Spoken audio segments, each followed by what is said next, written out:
Hello guys and welcome back to best car picks. നമ്മളിപ്പോൾ ഹ്യുണ്ടായുടെ ഒരു വാഹനങ്ങളുടെ ലൈനപ്പ് എടുക്കുകയാണെങ്കിൽ അതിലെ കോമ്പറ്റീഷൻ വെച്ച് കമ്പയർ ചെയ്യുന്ന സമയത്ത് ഫീച്ചേഴ്സ് കുറവുള്ള ഒരു വാഹനം എന്ന് പറഞ്ഞാൽ സത്യം പറഞ്ഞാൽ അത് വെന്യൂ മാത്രമേ ഉള്ളൂ. ബാക്കി ഏത് വണ്ടി എടുത്താലും എന്തൊക്കെ കോമ്പറ്റീഷൻ ഓഫർ ചെയ്യുന്നുണ്ടോ ഒന്നെങ്കിൽ അതിനനുസരിച്ച് അല്ലെങ്കിൽ അതിൽ കൂടുതൽ ഹ്യുണ്ടായുടെ വാഹനങ്ങൾ ഓഫർ ചെയ്യുന്നതാണ്. പക്ഷേ ഇപ്പോൾ നമുക്ക് കിട്ടുന്ന വെന്യൂ കുറച്ച് പുറകിലാണ് ആ കാര്യത്തിൽ. ഇപ്പോൾ ബാക്കി കോമ്പറ്റീഷനുള്ള വാഹനങ്ങളെല്ലാം ഇഷ്ടംപോലെ ഫീച്ചേഴ്സ് ഓഫർ ചെയ്യുന്നുണ്ട്. പക്ഷേ വെന്യൂവിൽ വലിയ ഇൻഫോടൈം ജസ്റ്റോ അല്ലെങ്കിൽ എന്താ പറയുന്നത് നമ്മുടെ വെന്റിലേറ്റഡ് സീറ്റ്സ്, ലെവൽ 2 അഡാസ് അങ്ങനത്തെ കാര്യങ്ങളൊന്നും തന്നെ വരുന്നില്ല. എന്തായാലും ഇതിൻ്റെ ഒരു പുതിയ ജനറേഷൻ ഇതിനു മുന്നേ ഓവർസീസ്, അതായത് സൗത്ത് കൊറിയയിലും തുടങ്ങിയ മാർക്കറ്റുകളിലൊക്കെ ടെസ്റ്റ് ചെയ്യുന്നത് നമ്മൾ കണ്ടിട്ടുണ്ടായിരുന്നു. ഫൈനലി അതിൻ്റെ ഇന്ത്യൻ ടെസ്റ്റിങ്ങും സ്റ്റാർട്ട് ചെയ്തിട്ടുണ്ട്. അതും ഇപ്രാവശ്യം ഒരു ടോപ്പ് മോഡലാണ് ടെസ്റ്റ് ചെയ്തുകൊണ്ടിരിക്കുന്നത്. അധികം വൈകാതെ തന്നെ ഇന്ത്യയിൽ ലോഞ്ച് ചെയ്യും എന്നാണ് പറയുന്നത്. അതായത് ഈ വർഷത്തെ ഫെസ്റ്റീവ് സീസൺ എന്ന് വെച്ചാൽ ഇപ്പോഴത്തെ എസ്റ്റിമേറ്റ് വരുന്ന ഏകദേശം ഒരു ജൂലൈ ഓഗസ്റ്റ് ഒക്കെ ആകുമ്പോഴേക്കും ഈ വാഹനം അൺവെയിൽ ചെയ്യും എന്നുള്ളതാണ്. അപ്പോൾ അൺവെയിൽ ചെയ്യുകയാണെങ്കിൽ ഉറപ്പായിട്ടും നമുക്കൊരു ഓഗസ്റ്റ് സെപ്റ്റംബർ അതിനുള്ളിലൊക്കെ തന്നെ ലോഞ്ച് പ്രതീക്ഷിക്കാം.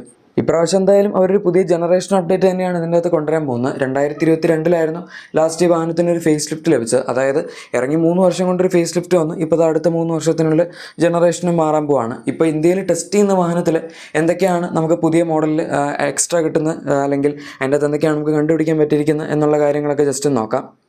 First of all front profile നോക്കാനാണെങ്കിൽ ഇപ്പോൾ ഉള്ള വണ്ടിയിൽ നമുക്ക് ടോപ്പ് പോർഷനിൽ DRLs അവർ മാറ്റിയിട്ടുണ്ടായിരുന്നു അപ്ഡേറ്റിൽ. നേരത്തെ താഴത്തെ ഹെഡ്ലൈറ്റിൻ്റെ ഒരു സറൗണ്ട് പോലെയൊക്കെ ആയിരുന്നു കൊടുത്തിരുന്നത്. ഇപ്പോൾ പക്ഷേ ചെറിയ വ്യത്യാസമുണ്ട്.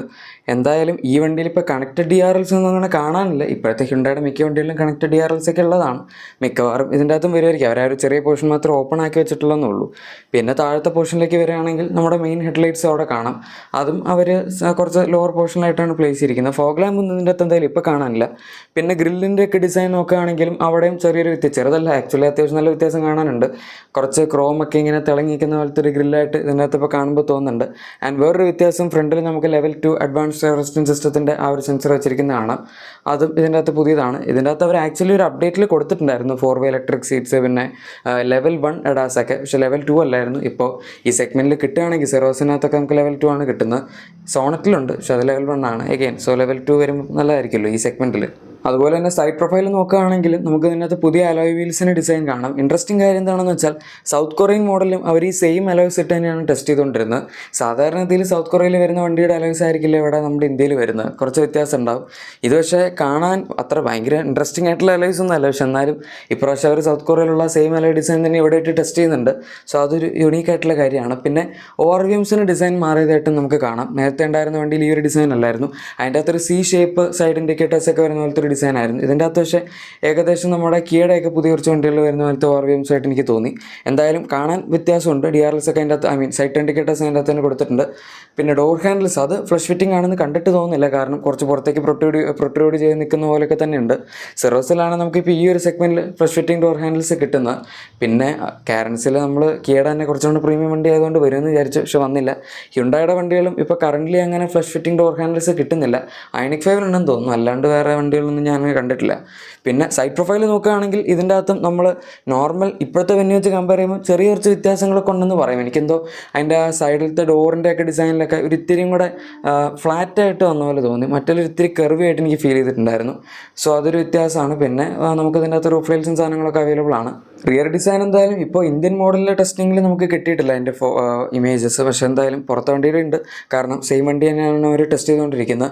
പിന്നെ ഇവരെപ്പോഴും ടെസ്റ്റ് ചെയ്യുമ്പോൾ ബാക്കിലൊരു അഡീഷണൽസ് ആണ് കെട്ടി വെച്ചുകൊണ്ടാണ് ടെസ്റ്റ് ചെയ്യാറ്. അതായത് വണ്ടിയുടെ ഡിസൈൻ നമുക്ക് പെട്ടെന്ന് മനസ്സിലാവാതിരിക്കാൻ. അതിപ്പോൾ എന്തായാലും ഈ വണ്ടിയിലുണ്ട്. അതുകൊണ്ട് എത്ര ലെങ്ത് ഉണ്ടാവും, ലെങ്ത് 4 മീറ്റേഴ്സ് തന്നെ ആയിരിക്കും. പക്ഷെ എന്നാലും ബാക്കിൽ ആ ഒരു പ്രപ്പോർഷൻസ് എങ്ങനെ ഇരിക്കും എന്നുള്ള കാര്യങ്ങളും നമുക്ക് മനസ്സിലാവില്ല. എനിവേ ടെയിൽ ലൈറ്റ്സിൻ്റെ അകത്ത് എക്സ്പോസ്ഡ് ആണ് കുറച്ചൊക്കെ. നമുക്ക് ആ ഒരു 2 പോർഷൻ കാണാം. കണക്റ്റഡ് ടെയിൽ ലൈൻസ് തന്നെ ആയിരിക്കും മിക്കവാറും വരുന്നത്. ഓഫ് കോഴ്സ് ഇത് കാണുമ്പോൾ തന്നെ LED ആണെന്ന് മനസ്സിലാക്കാവുന്നുള്ളൂ. അതാണ് ഈ വാഹനത്തിൻ്റെ റിയർ എൻഡ്. മൊത്തത്തിൽ ഇപ്പോൾ വരുന്ന വണ്ടി വെച്ച് കമ്പയർ ചെയ്യുമ്പോൾ കാര്യമായിട്ടുള്ള വ്യത്യാസങ്ങൾ തന്നെ അവർ വരുത്തിയിട്ടുണ്ട്. ഇനി ഇൻറ്റീരിയറിൻ്റെ ഇതുവരെ സ്പൈ ഷോട്ട്സോ കാര്യങ്ങളോ ഒന്നും നമുക്ക് ലഭിച്ചിട്ടില്ല. വണ്ടി ഇറങ്ങുന്നതിന് കുറച്ച് മുന്നേ ഒക്കെ ആയിട്ട് ലഭിക്കുമായിരിക്കും.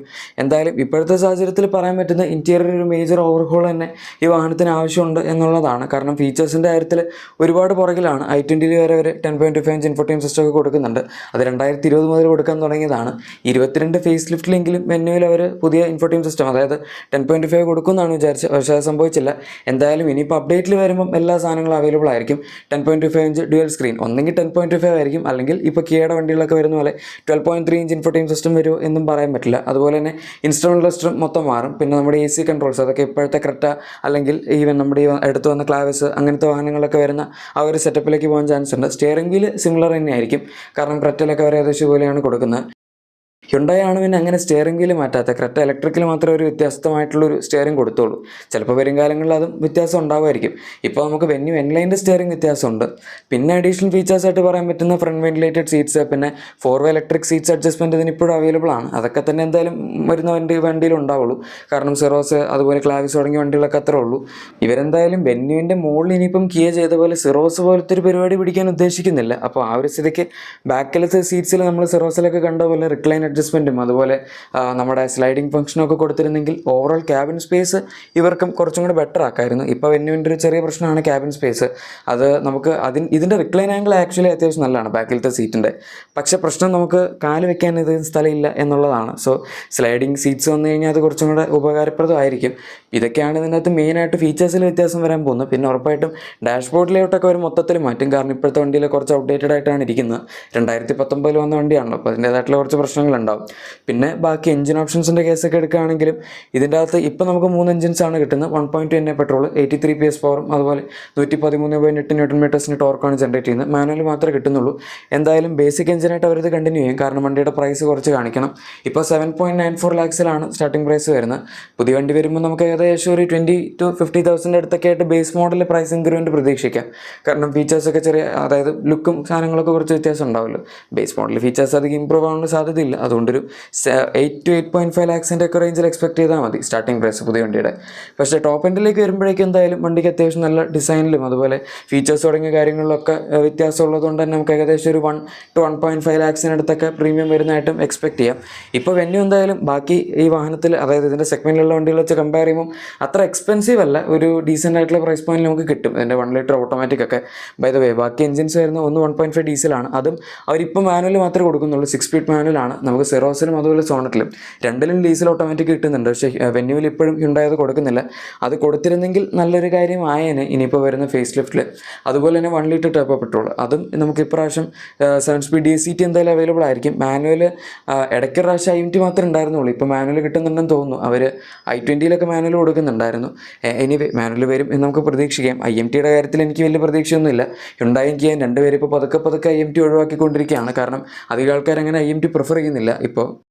എന്തായാലും ഇനി വരാൻ പോകുന്ന ഹ്യുണ്ടായി വെന്യൂ ഫേസ് ലിഫ്റ്റിനെ പറ്റിയുള്ള നിങ്ങളുടെ അഭിപ്രായം എന്താണ് എന്ന് താഴെ കമൻസിൽ പറയാം. പിന്നെ നിങ്ങളിപ്പോൾ ഒരു വെന്യൂ എടുക്കാനൊക്കെ നോക്കുന്നുണ്ടെങ്കിൽ കുറച്ച് കാലം വെയിറ്റ് ചെയ്തിട്ട് ഫേസ് ലിഫ്റ്റ് വരുമ്പോൾ എടുക്കുന്നതായിരിക്കും നല്ലത്. ഒരുപാട് കാലം വെയിറ്റ് ചെയ്യേണ്ട ആവശ്യം വരാൻ ചാൻസ് ഇല്ല. കൂടിപ്പോയി ഒരു 3-4 മാസത്തിനുള്ളിലൊക്കെ തന്നെ വണ്ടി നമുക്ക് അറ്റ്ലീസ്റ്റ് കാണാനെങ്കിലും പറ്റുമായിരിക്കും. എനിവേ നിങ്ങളുടെ എക്സിസ്റ്റിംഗ് വാഹനത്തിന് എന്തെങ്കിലും ചെറിയ ആക്സസറീസോ ക്ലീനിങ് പ്രൊഡക്ട്സോ ഒക്കെ വേണമെങ്കിൽ നമ്മുടെ ഡിസ്ക്രിപ്ഷൻ അല്ലെങ്കിൽ പ്രൊഡക്റ്റ് ടാഗ് തീർച്ചയായും ചെക്കൗട്ട് ചെയ്യുക. വീഡിയോ ഇഷ്ടപ്പെട്ടെങ്കിൽ മറക്കാതെ തന്നെ ലൈക്കും സബ്സ്ക്രൈബും ഷെയറും കൂടെ ചെയ്ത് സപ്പോർട്ട് ചെയ്യുകയാണെങ്കിലും വളരെ നല്ലതായിരുന്നു. Thank you for watching my video. നമുക്ക് മറ്റൊരു വീഡിയോയിൽ കാണാം. Good bye.